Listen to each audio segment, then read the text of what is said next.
response video to do in the morning, I believe, but maybe to Fred, conference report. Maybe I'll respond to some of Jay Sounder did a video, an hour's worth. Yeah, but you know, yes, I couldn't say it better myself kind of thing. Did a good job of it. Yeah, so there's a couple of places I'll play some clips of her video. But I did take notes yesterday, so I'll see if I can make sense of them today. Sometimes it works out better that way. And I'll play the end of Fred's video because he made some cogent, relevant, something I think, points worth expounding on, I believe. There's lots of concepts here that just keep reoccurring.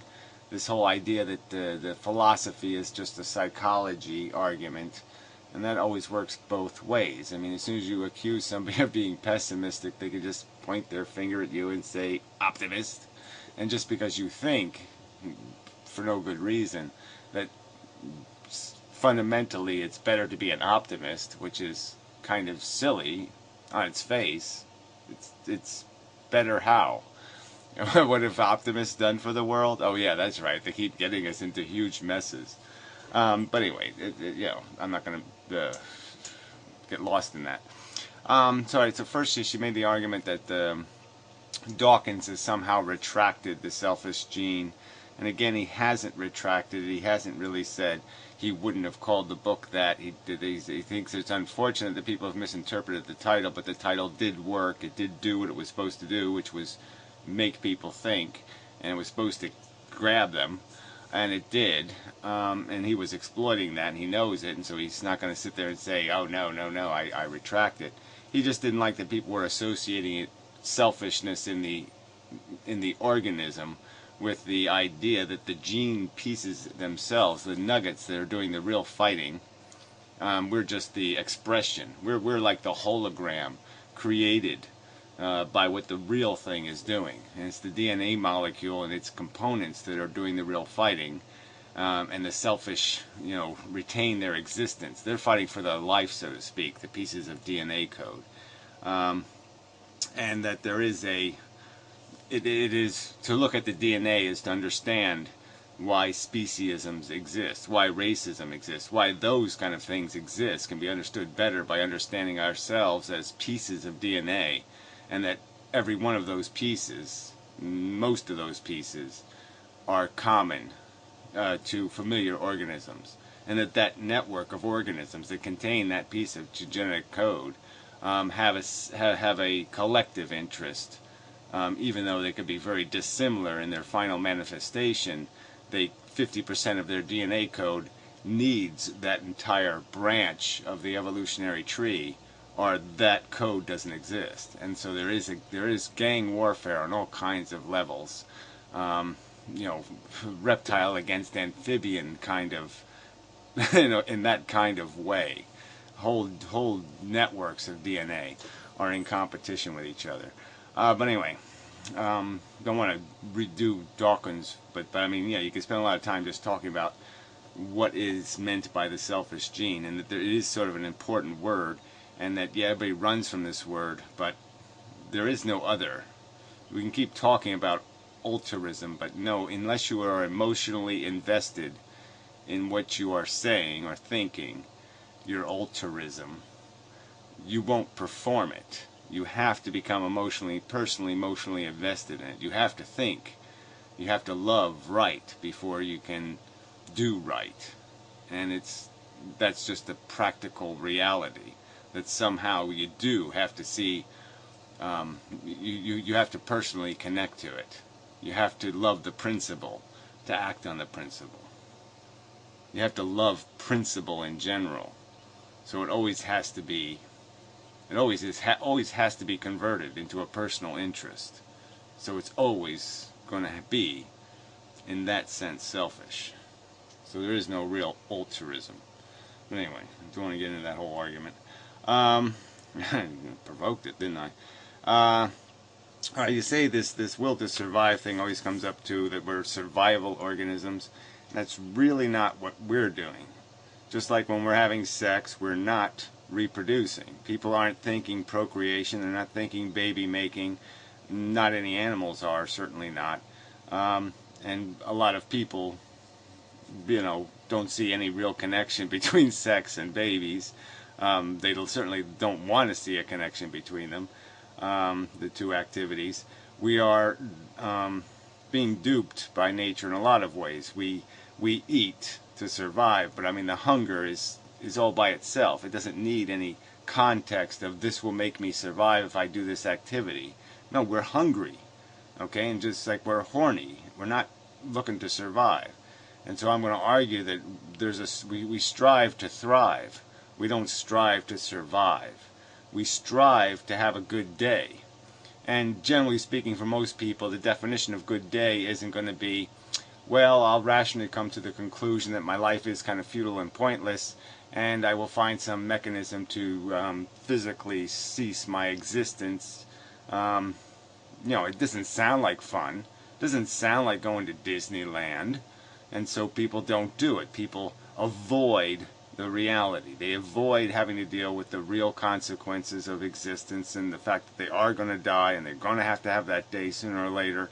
And they just kind of procrastinate. They just kind of keep pushing it off.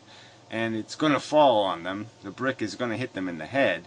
And they keep just trying to maneuver their way out of it as long as possible. So they're attempting to stay here only because they're attempting to avoid walking into anything negative, if they can avoid it. I mean, it's common sense to avoid it if you don't have to deal with it. And there's no one going to force you to deal with it, unless it's a criminal or something. So it's not about survival for us as organisms. We're functioning on a different level where most animals are not making any decision and saying, I want to live. They're not living, okay? They're attempting to feel comfortable. That's what they're attempting to do. And the ones that don't feel are just reflexively reacting like a piece of chemistry, chemical compounds combining. They're not doing anything. Their survival is completely incidental to anything they want, because they don't have any want mechanism. Alright. Damn, I don't know what this is. Survival is central addiction. Cultural. Cultural. Yeah, that's it.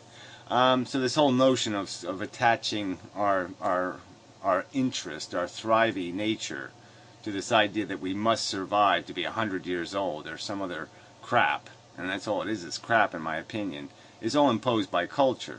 We raise children to be afraid of dying. We raise them to think that every moment of life is precious. This is all psychological baggage from the culture, just inundating them as children with this idea that this is all that matters, is how long you live. It really is quantity over quality so many times.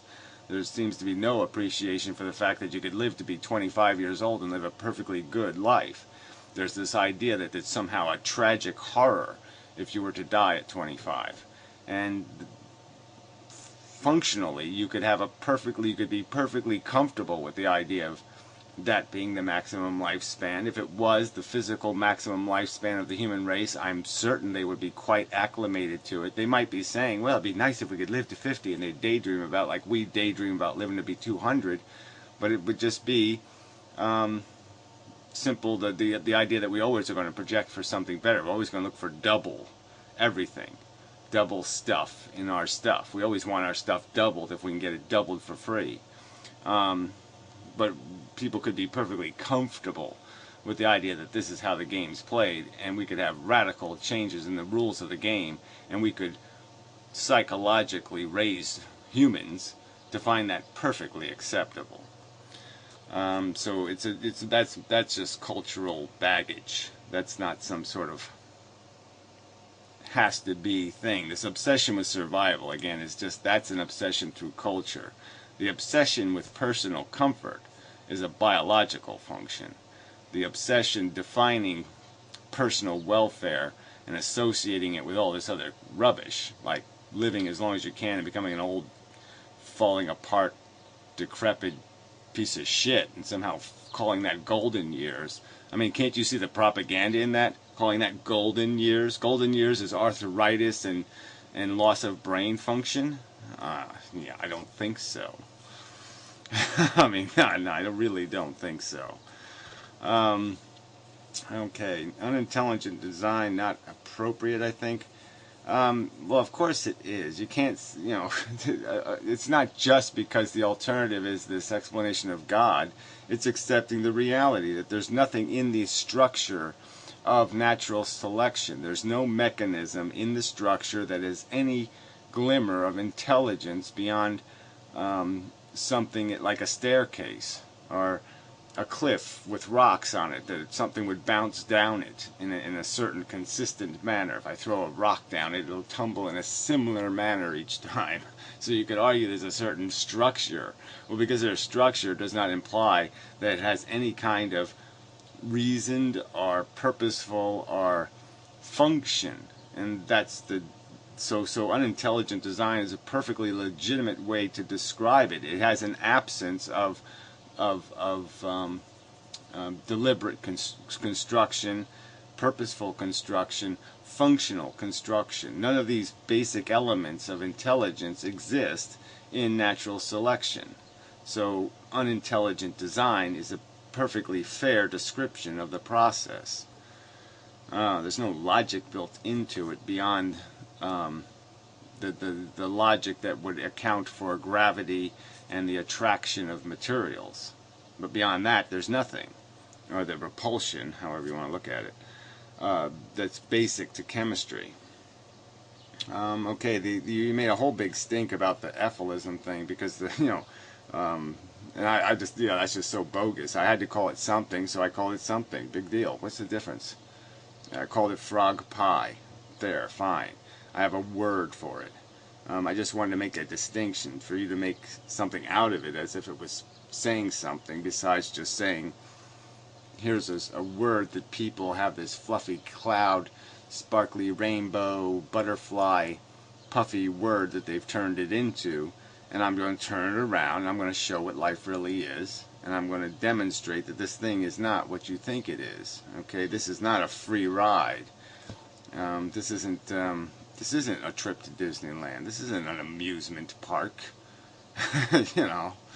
Fuck you. I mean, sorry. I mean, it's just, when I think about the whole idea of what's being argued here, that this idea that people just keep making excuses for this thing. This is one broken effing mess, and all these excuses people keep making because it's live.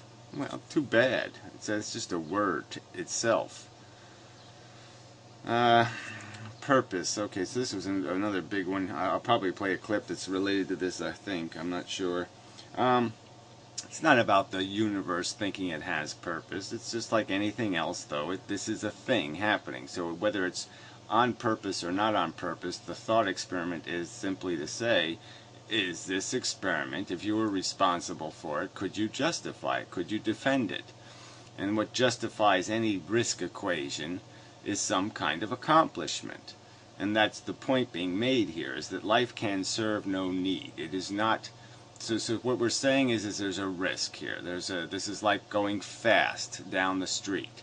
So if you're going to drive your car fast, and you're going to take the risk that you're going to impose suffering and pain and misery on things, you have to have a justifying purpose that you're accomplishing. You're on some sort of rescue mission. And that's why you can justify the harm that you're jeopardizing things to. And so purpose is needed to justify the game you're playing, the accelerated, the excessive, the added risk that's being imposed. And that's what justifies an experiment. You do an experiment because it might cure a disease or it might accomplish something. Well, if it's not going to accomplish anything and all you're doing is torturing animals to do your experiments, well, that's not going to meet efficacy. It's not going to be something you can defend as an experiment worth doing. And that's the argument being made here, is that purpose is necessary. You have to have some sort of universal function for life for you to justify its existence, just as I would need to explain exactly what's going to be accomplished by subjecting Martians to existence or Plutonians, especially if they're going to live in some marginal existence where they're going to have to go through holocausts and all kinds of other crap. how could I justify imposing that on them if if they're not going to be scratching some universal itch, as I've used that statement. There's nothing for us to fix in the universe. We're not we're not a cure. We're not a solution. We are the problem. We create problem. We generate need. As I stated, and as other people have said, there's no need to create need. You have to justify creating need. Anyway, and you need purpose to do that. Okay. Evolution, war, cutthroat, and then you went on to this thing like, so we love each other and all this other crap. And again, this has been going over and over and over again. But all of our love, emotions, all of these attachments and the things we do for each other, these are all mechanisms of gang bonding. This is, you could talk about the hood, and you could talk about colors, and you could talk about all the other things these are just things that bond people together and just makes them a group, just makes them a bigger fighting machine. It's just making them a bigger Tyrannosaurus. That's all it is. It's just giving them an advantage in the fight. You win more likely if you have a gang. Okay, you're going to be able to pick off the individuals that way if you have a gang. And you can see the gang mentality in everything we do. You can see it in the sports, the nationalism, the racism. It's completely polluted every aspect of human existence. I mean, whole incredible genocides taking place because of this gang mentality. So to sit there and use that as an argument for some sort of evidence of, the great human nature, because it has this capacity to love. It only loves conditionally, and the conditions are always corrupt, base, perverse, disgusting. How cute is it? How familiar to me is it? How much like me is it? If I describe a world, creating a world, if I suggested putting humanity on Mars, and I made the humanity on Mars only black or only Asian, we know what would happen. We know that all these other people would say, well, if I'm not included, I don't want the experiment done. Because it won't be cool if I'm not there, or if my kind isn't there, or my hoods, my bros, my whatevers. So don't pretend that this is a good quality of human nature. This is one of the most evil qualities of the human organism, is that a bunch of religious nutters can gang together, rub each other's heinies, and tell each other that they're all doing the right thing as they go out and murder and slaughter everything else on the planet. I mean, come the fuck on. That's just so bogus to make this argument from the good gene. Oh, come on. So anyway, so they enjoy life. Yeah, well, my argument is like what? Like fat and drunk, right? What's the average? Even the people living a good life, the good life, are living a pretty stupid, mundane, fucktarded life. They're all desperate for some kind of new drug, some new vogue potty thing, that'll somehow make their life mean something. So that doesn't go anywhere. Let's take a popular opinion poll and ask people if they're complete failures. Are you a complete failure? Oh yeah, like we're going to get a real honest answer. Like people are going to raise their hand. Yes, I'm a complete failure. My life is kind of meaningless and purposeless. I'm way below average as a human being. I'm fat and smelly and stupid and purposeless, and yeah, I don't have any skills really. I'm just a big fat waste of food. No, they're not going to say, yeah, I'm cool. So really, that's not science. Asking people if they think they're productive is really bogus. And so anyway, novelty seeking. You're going to cite a scientific book, a book that's supposed to impress me, and it uses the word like novelty seeking. What? I mean, in your language, you actually have a reinterpretation for the word novelty that makes any kind of sense besides Teletubby babble? Novelty seeking? Huh? You mean they're more bored? They're more dissatisfied with the same old routine. They need constantly to up the ante.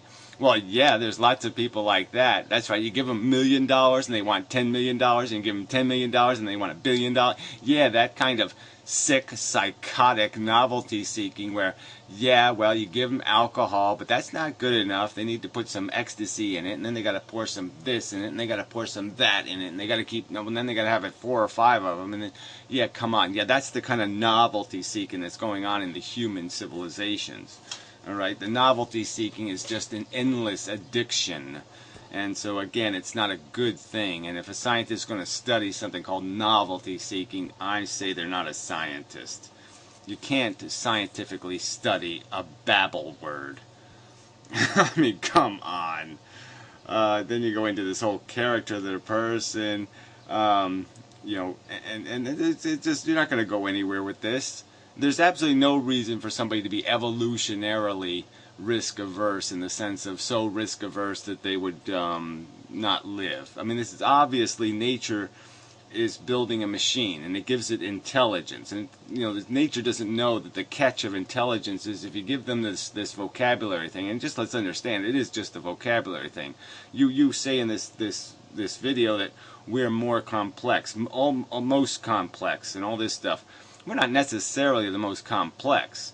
We have one toolbox feature, okay, that's very different than other organisms. I mean, I'd say a fly is doing pretty damn good. It's navigating the world, it's flying, it's operating wings, it's doing lots of complex behavior. And I don't know, you know, and it's doing it without a teacher, you know, without even watching TV, you know, it's pretty impressive. So to say we're the most complex, no, we have put complexity into this resource, but let's, you know, 10,000 words of vocabulary and a few sentences and memories isn't exactly, you know, whatever, mega supercomputer. So regardless, yeah, we're doing this conceptual thing, which is really neat, and it's different in the vocabulary thing. And so, yeah, we are different. I don't want to take away from that or say that's not meaningful. But again, it's just a tool. And the fact is that tool comes with this double edge to it. That, you know, we're given the knowledge, not only that it makes us more capable of playing the game, but it also makes us capable of judging the game. And so we can see the shortcuts, we can see the workarounds, we can see the back doors, we can see, like a matrix or something, we can see the programming. And we can see the internal programming, and we can invent things like condoms and completely break natural selection. So, you know, that's the catch of this, is that we've become smarter than the code, because the code was made for a dumb animal, and we're not a dumb animal. So that code isn't going to work anymore. It's not going to work. You're not going to fool me by giving me a cute instinct, because now I know cute is bullshit, and I can't make judgments based on cute. So, I mean, I can logically undo the mechanism because of that intelligence. All right. Then, again, if you want to get into that kind of argument, too, you know, about this whole idea of the positivist versus optimist, and you want to get into brain DNA and all kinds of this kind of crap, I can just make associations and just say, I bet you I can find more of a certain chain of genetic crap that's associated with ignorance. So I can give people IQ tests, we can look at their DNA code, we'll find correlations, and then we'll find a huge correlation between that ignorance, that lack of IQ, that lack of intelligence, and the behavior of birthing. So there we go. So now we can convict birthing, because most people who birth excessively especially are under IQ. They're dumb people. So I can convict this very behavior, and I can call it a genetic conviction. I can say it's because you have the wrong gene. All right, you have this stupid asshole gene, and that's why you behaved like a stupid asshole and had children. You were deluded by your optimism because you have a bad gene, not a good gene. You don't have the rational gene. You have the ignorant asshole gene. And I could probably find the same connection between people in prison and, you know, and natalism. I can find, you know, so if you want to play that game, I don't think that's the real argument. I'm not going to make that argument. But it's there to be made. So if you're going to challenge me with some sort of optimism, pessimism thing, I can pretty well demonstrate how dangerous the optimists are in the world. The optimists are the ones who feed every disaster the human race has ever run into, because they keep doing things that are preposterously stupid. Let's build a house right on the beach. It only floods every 10 years. Or some kind of crap like that. Look, the tree fell down, so now the trees will never fall down again because it already fell down. Or, just the completely illogical, nonsensical, never learn from a mistake,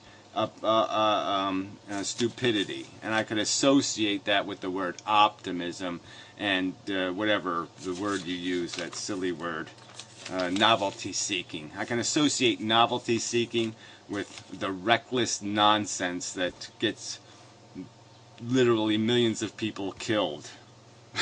Yeah. Alright, silly pink balloon gene. I don't know exactly why I wrote that down, but yeah, that's all you're really talking. As soon as you're going to say there's some sort of Darth Vader negative gene, I'm just going to say there's a silly pink balloon gene, and you're the blight of the universe, you silly assholes. You just keep making excuses for everything that's broken. You just keep pretending it's not broken, and you just keep subjecting sentient creatures to this suffering out of your dumb, stupid ignorance. Because you have a dumb gene, you have a stupid asshole gene. Anyways, balance. This is always a tricky, stupid word. There's no balance built into any of these systems. It's gladiator war. The fact that there's a winner does not mean there's balance. Alright? I mean, there's a freaking battlefield covered with dead people. You don't just say because somebody won and somebody lost, well, it all worked out. No, it didn't work. It completely failed. A bunch of things suffered for no good reason. Damn. So again, it's this experiment, the experiment, and let's judge the function of the experiment, and that's when the whole Benatar asymmetry comes in. And the fact is, there's no way to justify the experiment. There's nothing in need here. There's nothing bleeding. All there's notions in people's heads that Martians need to exist. They just have this Martian. Martians need to exist. Martians need to exist. Martians need to exist. Now, if I made this argument in society, most people would say, well, don't spend my money. Not in my backyard. Don't be putting no Martians in my backyard. I don't want to pay $10 for it. Because they don't give a rat's ass about Martians, okay? But there's literally, functionally, no different between populating Mars with Martians than populating Earth with Earthlings. And the only difference is a prejudice, an obvious prejudice. And so it's just a notion in people's head that somehow the universe is better with something like them in it. Alright? And it has nothing to do with intelligence. It has nothing to do with rationality. It has nothing to do with, the obvious contradiction can be found. Okay? The thing that logic says you can't have, contradiction, is obviously found. We can find the contradiction. Where is their passion for the existence of the Martians? Where is their passion for the Moonyites and the Plutonians and all the rest of this? If this is such a great experiment, why aren't we saying, why aren't people panicked and upset that the Plutonians don't exist? That's right, because they only have a personal, subjective, narrow, nepotistic, guttural boner for this thing. Okay, and it doesn't have anything to do with intelligence. It just has to do with their egos. And that's all it is. It's an expression of ego. It's a notion created by ego, and that's all it is. So I didn't intend to make the whole video without playing your clips, so I'll play a couple of them. Let's see where they go. I got these time codes. We'll see if it works. We'll see if it works and such.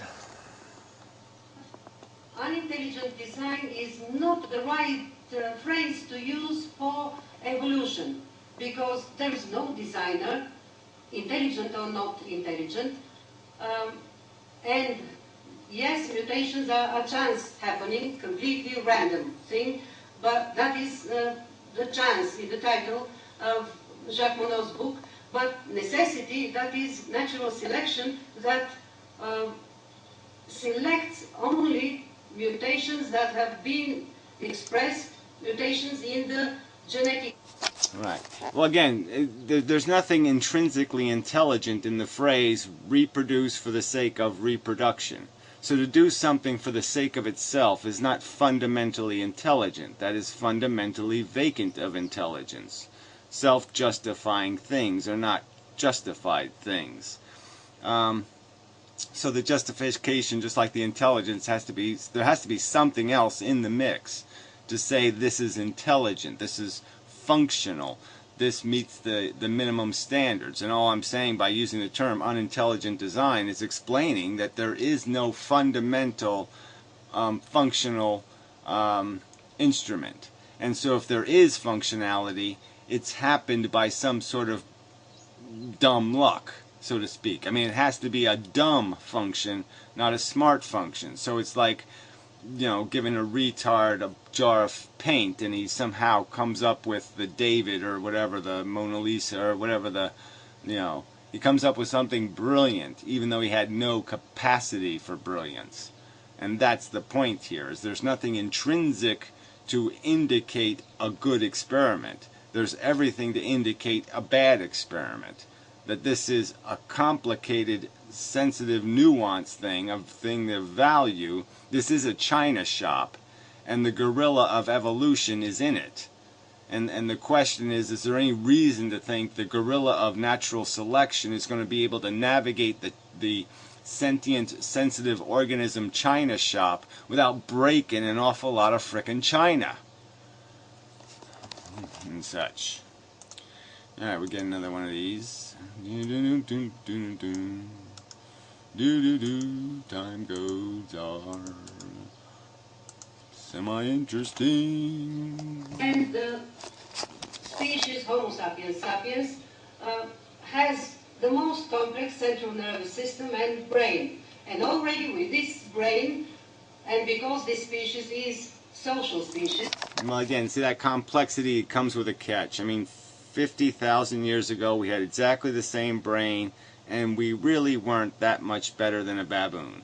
I mean, really, we had a few more social skills. We had control of fire in a, you know, kind of dumb way, but we really weren't that sophisticated. We weren't that much better than the other animals. We were still digging ticks out of our ass.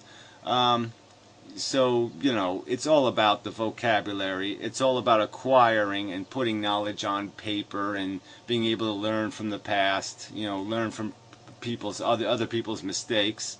And yeah, so all of that happened in the last 10,000 years, you could say, where culture really took off and we really acquired a ton of information. And that's where our substantial complexity, as we're calling it, comes from, is that acquisition of knowledge. But before we acquired knowledge, our brain wasn't fundamentally more complex than the brain of these other sentient organisms, and you certainly couldn't argue it was more complex than, say, a whale or a porpoise. I mean, they're doing, you know, incredible things with sonar, and so all these organisms have different levels of complexity and different functionality for the niches they are niched to. And we niched with this vocabulary thing that facilitated this whole acquisition of intelligence, abstract-wise. But it wasn't something, it's not something in the nature of the human. It's something that has to be educated into the human. The complexity is external to what we are. The complexity that matters. Yeah. I think that's an adequate way to put it. Alright, 2 more to go. Sorry, I mean, I should have figured out some way to do this a little bit quicker.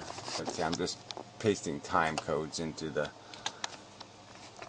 location. Language can understand it and the parents can't. Anyway, what is the philosophy of the EFILISm? Life doesn't have a meaning, life is no use to the universe, which is a completely meaningless sentence, because life doesn't have any use or meaning for the universe.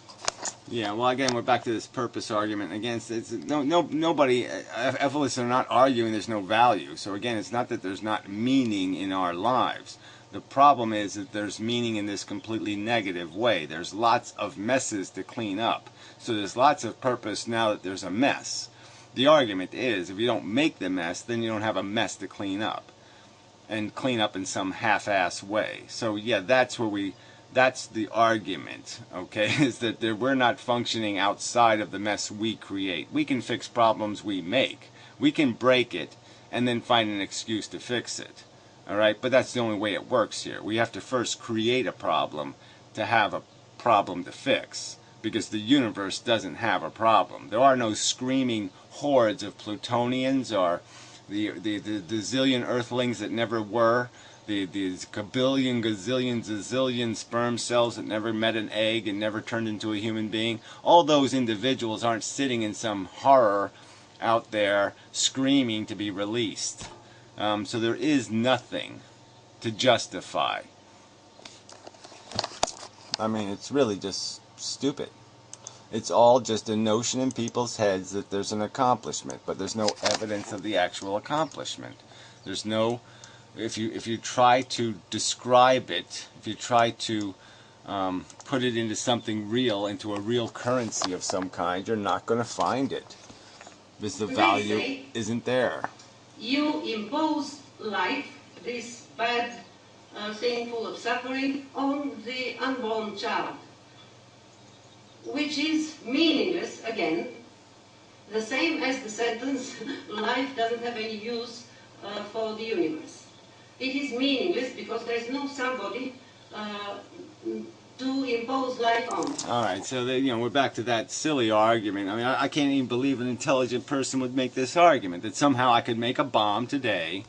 I have a deliberate purpose that's going to blow up in 5 years. I know exactly who it's going to blow up. I've hidden it just perfectly. And somehow there's no crime, there's no violation, there's no trespass of anybody's rights because it isn't going to blow up for 5 years.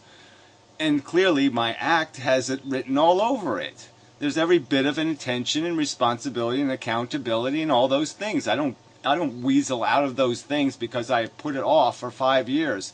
I could get Alzheimer's and forget who the hell I was and forget I planted a bomb and forget the whole thing. It doesn't change the fact that I did it and I knew exactly what I was going to get, what was going to be the consequence of the act. So to sit there and say that people don't have complete knowledge of the future they're creating, I mean, everything takes a little bit of time. I mean, you got to invest money and build it and all of that crap. So you're saying if I recklessly and irresponsibly build a car that I know is going to crash, that isn't up to snuff, that somehow I'm not accountable because it didn't kill somebody yet? I'm only accountable, and I'm still not accountable even when the yet shows up because somehow you're going to say at the time I made the car, I didn't know there would be people in the future that would drive in the car and get killed in the car? Of course I knew. I mean, this is a nonsensical argument to say that there's no meaning because the future isn't here yet. That my actions that implicate that future have no meaning. Of course they have meaning. I mean, this is this is the most desperate of the word games. I'm sorry. This is almost where you say, wow, they're really desperate if they have to cling to the eradication of the future to make their argument. They have to eradicate the existence of the future to defend their nonsense. I mean, that's that's going pretty extreme if you have to eradicate the entire future to make your argument. So yeah, I'd almost call that a huge victory. Alright, so we'll do the conference report thing. Just the last couple minutes, it was pretty good, I thought. Or it was useful for some reason, anyway, I thought. So we'll jump to about that location. As I say, if anybody else comes in, and my personal interest in this kind of discussion isn't so much about the bit of it that you talk about, which is whether new life should be brought into the world or not. I'll leave that discussion for the folk, but my interest is in the good life. Yeah, I know, but see, that's the whole thing, though. I just think that's such a cop-out. The big question is do we keep making the mess? I mean, talking about the fact that we have to clean up the mess, yeah, we all agree on that one. That one sort of, kind of, should be easy. Intelligent people should be able to say, let's make it less messy. Okay, let's take the nasty bits out of the game. So that's pretty difficult to find an intelligent counter-argument for greasing it, getting it to run as well as you can get it to run. The point is why should we pull the frickin' lever? Isn't that the easiest way to stop the sewage from spilling into the spillway, is to just put the cork in the sewage pipe?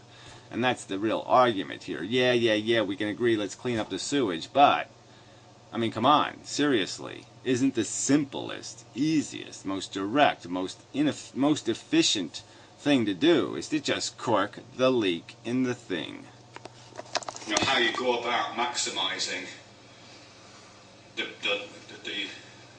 capacity for enjoyment of life for all of us who are stuck here on island Earth, not on an individual level, but for as I say, for all of us who are here, human. Yeah, well, when we're not even come close to that. There's no evidence of any real hope in that area. So again, I just don't even see why stay focused on that. Why try to treat the symptom? The disease is all there is. Because there's no evidence that you can fix the symptom. You can't treat this disease. It is so corrosive and malicious and nasty. You're just not going to clean up this mess now. And the mess is so big. 7 billion people, as you point out, 3.9 billion of them living in shit. Living literally with shit on the floor or a roof made out of shit. And animals alike. Yeah, I think that's pretty much it. I just want to go back very quickly to the thing you said at the beginning, which is about whether this is intelligent design or unintelligent design. Of course, there's no designer. We invoke a designer sometimes. Well, obviously, if we're religious, we evoke a designer for real. But some of us evoke a designer sometimes just as a kind of yeah, it's a placeholder for the function of the mechanism. Yeah, because it just makes it easier to turn into Tommy the Truck, or turn it into a personality, than to deal with something as ambiguous, untangible as natural selection, which is just this little short list of gladiator qualifications. It's really hard to see that as a creative force, but that's what it is. But so anyway. So we do know that, and the more the population goes up, which on the face of it sounds good, it does mean that 50% of people who are starving goes up as well. There's now whatever it is, 3.5 billion people living below the poverty line are starving right now. It's hard. Yeah, no real evidence anybody gives a fuck that anything's going to change, except that it's just going to get worse for them when resources get tighter and we all get more and more grabby and say, where's my piece, where's mine, where's mine. They're going to have it even harder then. Look at that figure and think, yes, if there was a designer, then that would be an intelligent, compassionate human being. Exactly. So let's have that conversation again. So I don't know why you run from it. I mean, this the simple argument is let's add this up. Let's look at it. 500 million years of animals ripping each other to pieces. We gain intelligence. What do we do with it? We make bombs with it. Big Hiroshima bombs. And let's go through all the other incidences of how and what percentage of the time have we been spared the abuses of these. Every one of our advances. How many millions of lives have been destroyed by every single advancement we make? And every one of those individuals none of them signed a consent form. None of them said when they were 19, when they were born, send me off to war when I'm 19, and burn me to death on a stupid hill in Korea. I mean, what the fuck? Nobody signed up for that. And we just walk on their graves. We just walk on the futility of their existence and their suffering, and we just walk on it like it doesn't matter. Like, okay, that's an acceptable price because he paid it, and that's all we're saying. It's acceptable because somebody else is paying it. So as long as somebody else is paying for it, you're going to ride, and that's just such bullshit because they didn't pay for it honestly. Use this about that argument against religious folk all the time. If there was a God, what's he doing? Is this really how a God should have done it? And if we judge God like that, the God of religious folk, then we do have to kind of take responsibility for judging evolution like that. And I know you can't judge a process. I'm not anthropomorphizing evolution. But if you were evaluating a process, like... Well, I know, but we don't even have to evaluate the process. We can evaluate the end product, and we can concede the fact that there's a real problem here because no one signs up for this. And so you're intrinsically imposing. And right there, you're in trouble. There's no experiment you could justify, very few, where you could justify imposing the penalty on one or two or three people and saying they pay the full price. They get run over by the truck or the bus while the rest of us end up in Disneyland. And nobody could come up with a rational excuse in any kind of other common thing that people have where they could say, I will consign their rights away. You'd say, unless they volunteer, unless they get on the plane by their own volition and the plane crashes, well then they knew what they were getting. They knew the risk they were taking. But you can't just tie somebody to the plane and say, we're going to impose the risk on you. That you would find not acceptable. Like you evaluate industrial processes. You know, if we were evaluating an industrial process, evolution as an industrial process, then I think we'd have to come to the same conclusions that we make when we make these judgments of a religious person's God. You know, no intelligent, compassionate, omniscient, omnipresent, omnibenevolent designer would make a world like this. That's what we say. Yeah, and they wouldn't make a functional organism. Let's take life as a complete organism that is basically eating itself. The cannibalism is obvious. It's just a bunch of DNA molecules chasing down DNA molecules to steal their energy packets so they can make a copy of themselves and then die in some sort of not necessarily pleasant manner. That's the game being played. Who the fuck would build that? No one would build that. No one would say, yeah, that's a great idea. And so similarly, no well-optimized ethical industrial process would do that, surely. I know it has, you know, we have to live with it. But see, that's the whole, we have to live with it. No, we don't have to live with it. All people have to say is to people, stop making it, and then we won't have to live with it. I mean, fuck this, I have to live with this forever because people are stupid. And we're not going to call them stupid because that's not my agenda. I'm not ready to say it. You're not going to make me say the words. Well, fuck. I mean, shit. I mean, that's just goddamn stupid. If it's a dumb game, call it out, call it what it is, and quit pretending it's something else going on here. It's a stupid game. DNA molecule, chase down DNA molecule, steal energy, reproduce, die. It's a stupid game. Just say it. Fuck. Anyway. I think that'll be all. So anyway, thanks Jay Sounder, thanks Fred, and thanks Doing the Morning. I appreciate, you know, the clarification on the comments on the Professor Anton video. Like I said, I should have presumed, because I do know that you are an evolutionist, so I mean, I should have assumed that your comment didn't mean to imply what it was implying. So I should have appreciated that too. So I'll cut myself some punishments. I mean, I will cut you the slack of, you should have been given the benefit of the doubt. And so my bad on that. So there, we have a gracious moment, but otherwise, yeah, we really don't agree at all. Not at all.